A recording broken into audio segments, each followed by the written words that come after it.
s'agissait d'un conflit entre les différents usagers de l'eau, axé essentiellement sur le prélèvement excessif de l'eau par les entrepreneurs chargés de la réalisation des travaux de la société Bissagold, société minière. Nous sommes parvenus en tout cas à un protocole d'accord qui a été signé par les différents acteurs. Alors, le processus a été un peu long, mais il le fallait, c'était une urgence et nous avons impliqué en tout cas les différents acteurs. L'Agir, une réalité au Burkina Faso. Parmi les nombreux problèmes environnementaux auxquels le Burkina Faso est confronté, ceux liés à l'eau sont des plus préoccupants tant par leur ampleur que par leur dimension sociale et économique. Face à l'insuffisance généralisée des ressources en eau douce, à leur pollution croissante et aux effets des changements climatiques, l'eau doit être aujourd'hui considérée comme une ressource économique et stratégique pour le développement humain durable. Il est donc impérieux et urgent que l'on prenne la mesure de sa planification et de sa gestion rationnelle et participative.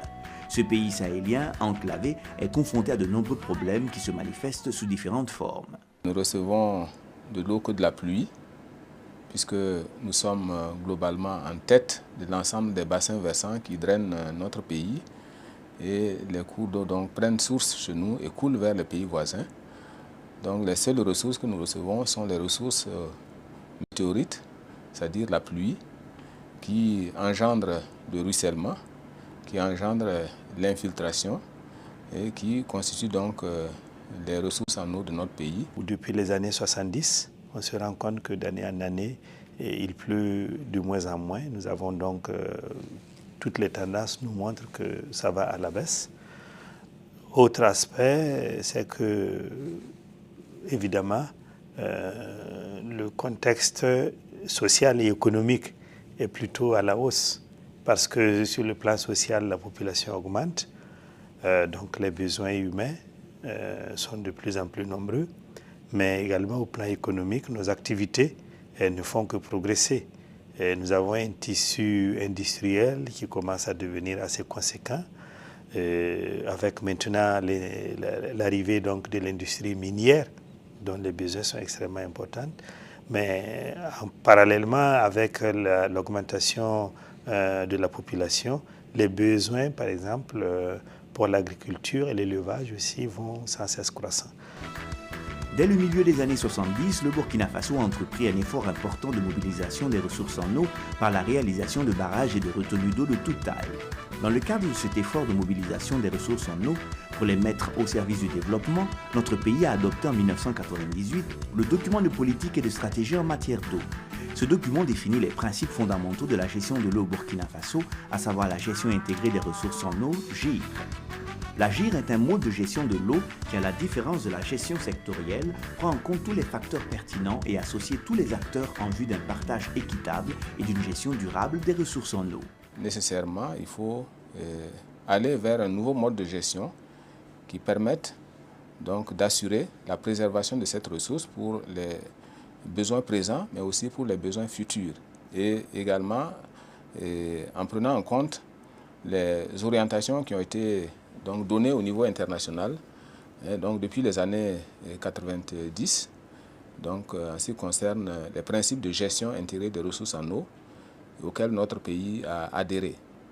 Et donc c'est ce qui a fait que donc, depuis le milieu des années 90, notre pays s'est engagé dans le processus de gestion intégrée des ressources en eau, comme cela a été défini lors des différentes conférences internationales, notamment au sommet de développement durable de Rio en 1992. Face au stress hydrique, à la pression de l'homme sur la ressource et face à la raréfaction de la ressource, une action urgente s'impose. C'est pourquoi l'État burkinabé, dans le but de mettre en application la nouvelle politique et stratégie de gestion de l'eau, adoptera successivement en février 2001 la loi d'orientation relative à la gestion de l'eau et en mars 2003 le plan d'action pour la gestion intégrée des ressources en eau PAGIR. Le secrétariat permanent du PAGIR, donc, c'est une structure de mission donc, qui a été mise en place pour appuyer donc, les structures, pour appuyer les activités et qui doivent concourir à la mise en œuvre de la GIR et à la mise en place des structures, donc chargées, à l'accompagnement des structures chargées de la mise en place de la gestion intégrée des ressources en eau dans notre pays. Donc le secrétariat permanent, c'est une structure de mission qui va certainement laisser la place donc aux agences de l'eau, aux structures de mise en œuvre régaliennes et sur le terrain. Et une fois que le processus sera vraiment amorcé et opérationnalisé, et bon, nous sommes fixés en principe l'horizon 2015 pour que la GIR ou les processus ou les cadres, les structures GIR soient véritablement opérationnels et prennent en charge véritablement donc, le processus de mise en œuvre de la gestion intégrée des ressources en eau dans notre pays. L'objectif général du PAGIR est de contribuer à la mise en œuvre d'une gestion intégrée des ressources en eau du pays, adaptée au contexte national, conforme aux orientations définies par le gouvernement burkinabé et respectant les principes reconnus au plan international en matière de gestion durable et écologiquement rationnelle des ressources en eau. Le PAGIR est transversal. Le PAGIR, ce sont des mécanismes. Le PAGIR, c'est la concertation. Le PAGIR, c'est un cadre dans lequel des acteurs se retrouvent pour savoir ce que chacun des acteurs doit faire afin que la ressource en eau soit bien gérée.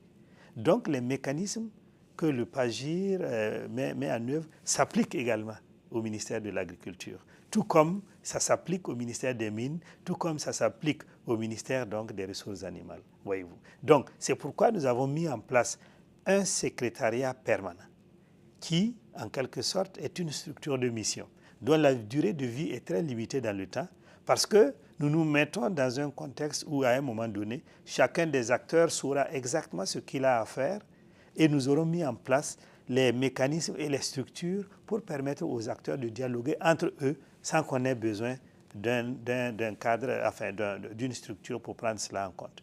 La mise en œuvre du PAGIR s'articule autour de deux phases. La première phase de 2003-2009 a permis de mettre en place les capacités de base et d'ancrage de la gestion intégrée des ressources en eau. Ce qui est de la première phase, il s'agissait notamment de mettre en place les capacités de base pour ancrer le processus GIR dans notre pays. Et donc c'est ainsi qu'il s'est agi de travailler à mettre en place un certain nombre de cadres institutionnels, comme par exemple le secrétariat permanent du PAGIR, également le Conseil national de l'eau, le comité technique de l'eau qui est un cadre de coordination interministérielle.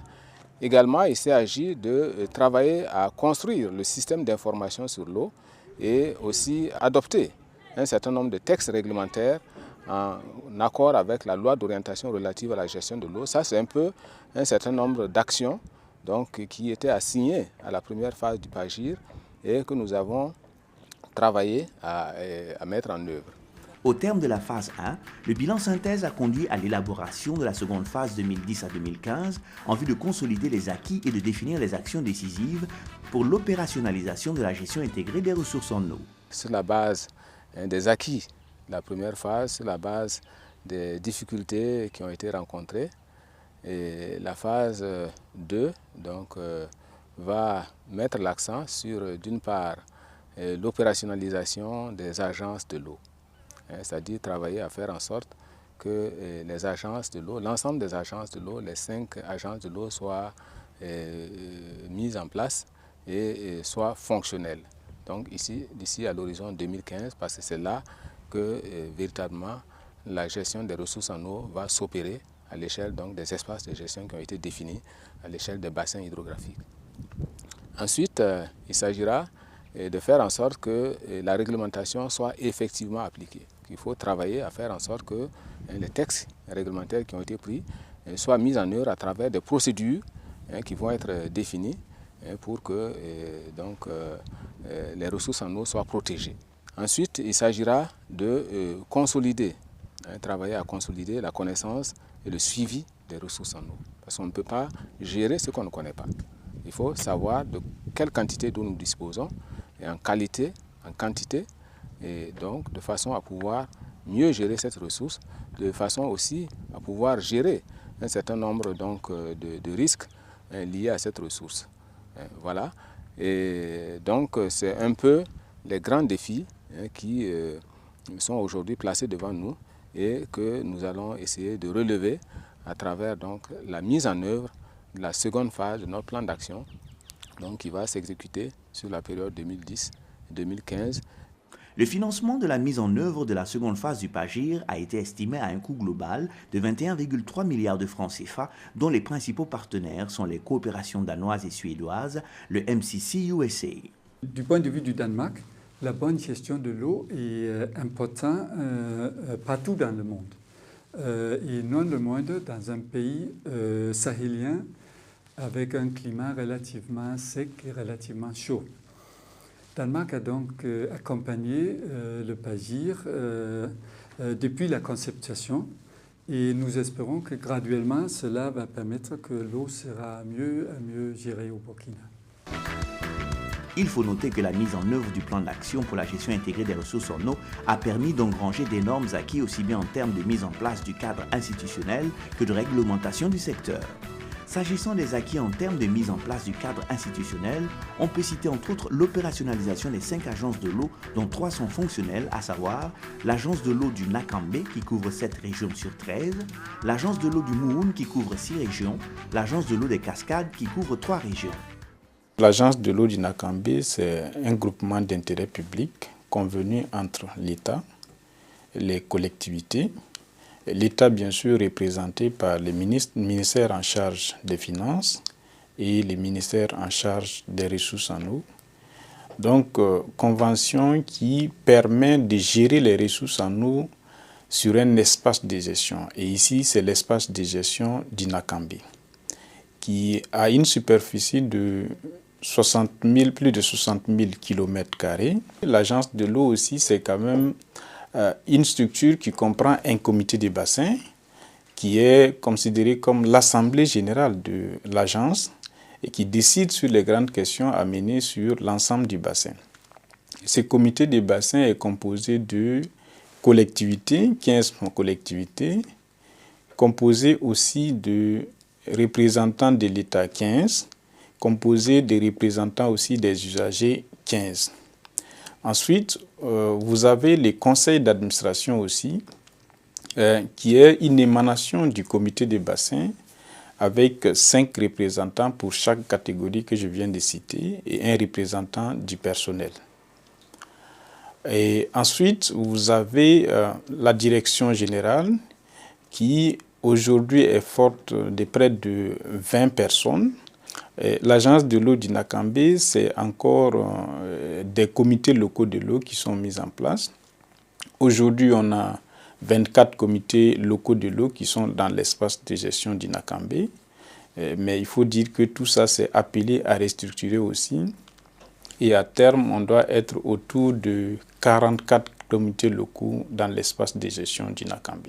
Dans la création de l'agence de l'eau du Nakambe, il s'agissait d'une première expérience et gérer l'eau au niveau le plus décentralisé possible. Et cette expérience a duré depuis 2007 à nos jours. Donc c'est une agence qui a accumulé donc 4 ans d'expérience. Et aujourd'hui, je pense que l'agence joue pleinement son rôle. Quant aux 2 autres, à savoir l'agence de l'eau du Liptako, qui s'étale sur 3 régions du pays, et celle du Gourma, qui couvre 6 régions du pays, leurs noyaux techniques sont également en place et mènent des actions concrètes sur le terrain. Le PAGIR, disons, nous a permis de mettre en place les mécanismes de dialogue, comme je le dis, les cadres de dialogue qui permettent aujourd'hui vraiment, véritablement, que nous puissions vraiment prendre à bras le corps la question de la gestion partagée, équitable et durable de la ressource en eau. Et je dois dire que beaucoup de pays aujourd'hui nous envient parce que nous avons mis au point un certain nombre de structures qui sont là sur le terrain et comme je l'ai dit, qui ont commencé à travailler et qui, je pense, de plus en plus vont prendre le pas sur un certain nombre de choses. Des actions ont été également menées par l'agence du Mouhoun, à savoir la désignation des acteurs pour la mise en place des organes de l'agence tels le comité de bassin, le conseil d'administration, la sensibilisation des acteurs politiques des collectivités locales sur les problématiques de la vallée du Cou, la tenue d'un forum des acteurs de la vallée du Cou. Depuis près de 30 ans, ça veut dire qu'on avait environ 9 sources qui étaient pérennes. Actuellement, en 30 ans, on voit qu'il y a 4 seulement qui restent. Donc si la tendance se poursuit, ça veut dire que toutes ces sources-là seront bouchées et on n'aura plus de l'eau pour la ville de Bobo. Indépendamment de ça, on a constaté aussi l'ensablement, un phénomène d'ensablement, un phénomène d'envasement. Et le lit du cours, le cours est sorti de son lit naturel. Ce qui fait que, comme vous savez, c'est dans cette zone aussi que nous avons les périmètres irrigués de la vallée du Cou. Donc ça veut dire qu'il y a un problème d'eau qui se pose maintenant compte tenu du fait qu'il y a ensablement, il y a envasement. Il y a aussi une forte augmentation des producteurs, ce qui fait que les ressources en eau ne suffisent pas. Donc il était alors urgent qu'on essaie de réunir un peu les usagers, l'ensemble des usagers, les décideurs politiques, les partenaires techniques et financiers, les ONG, donc pour un peu présenter cette situation et qu'ils voient comment évolue la tendance et voir quelles sont les actions que nous devons prendre pour que cette tendance ne se poursuive pas.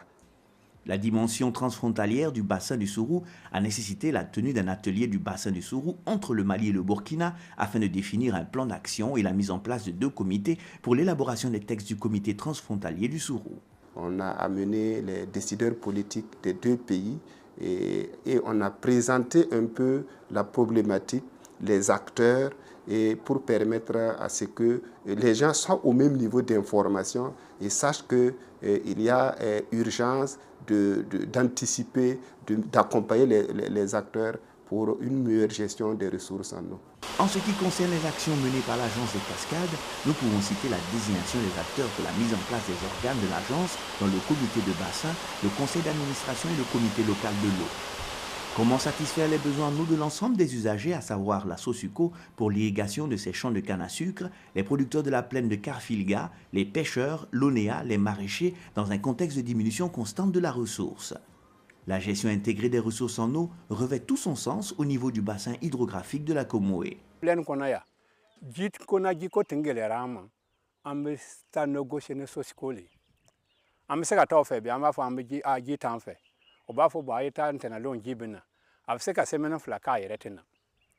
Toujours femme négocier.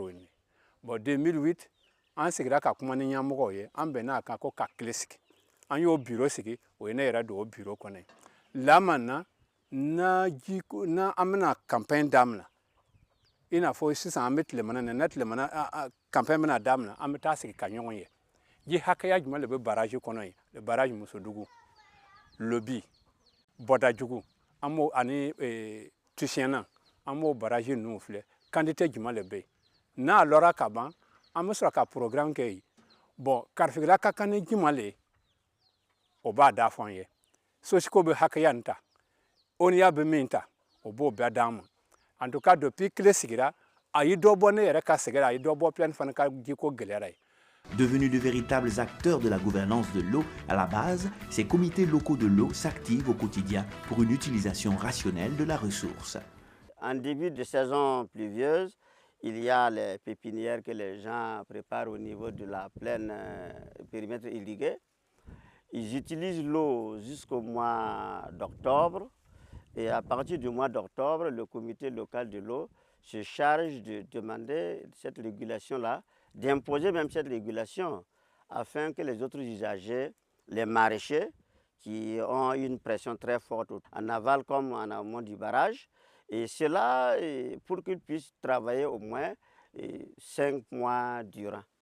Il y a également, dans cette gestion de l'eau, à un certain moment, on en demande pour que les éleveurs aussi puissent abreuver leurs animaux et qu'on n'enlève pas tout ce qu'il y a comme ressources halieutiques qui se trouvent dans ce barrage. Nous sommes innervés principalement par un fleuve, un cours d'eau, qui est le Sourou. Alors, gestion des ressources en eau a certainement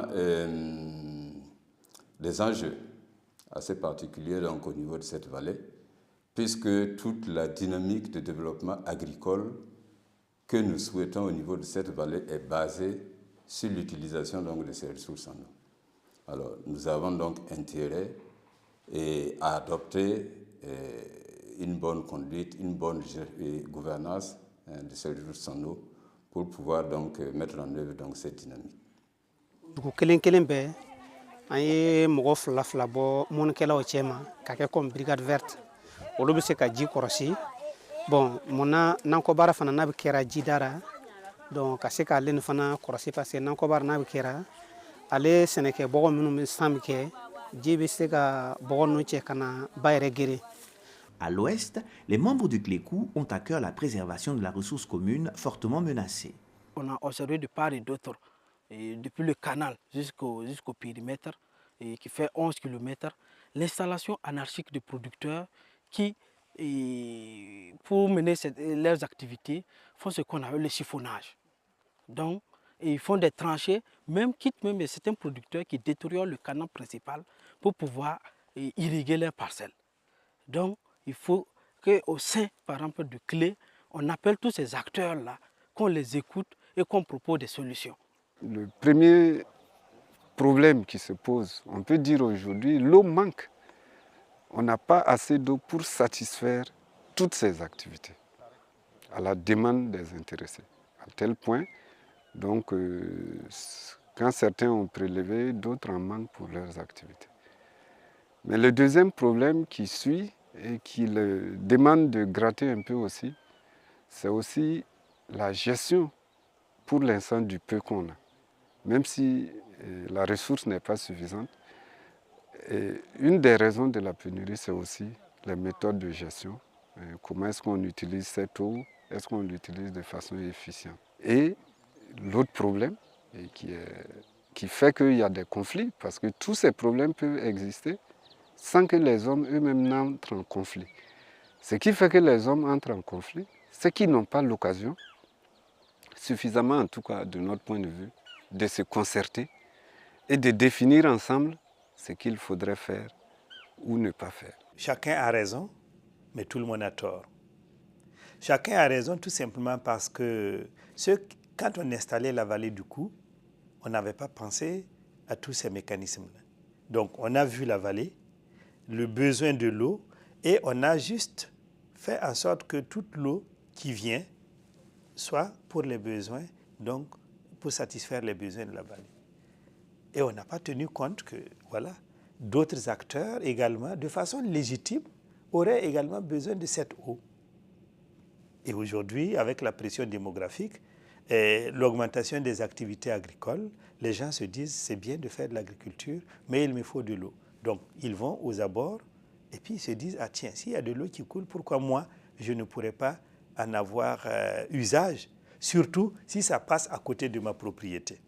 Donc, lui aussi, il est dans son droit.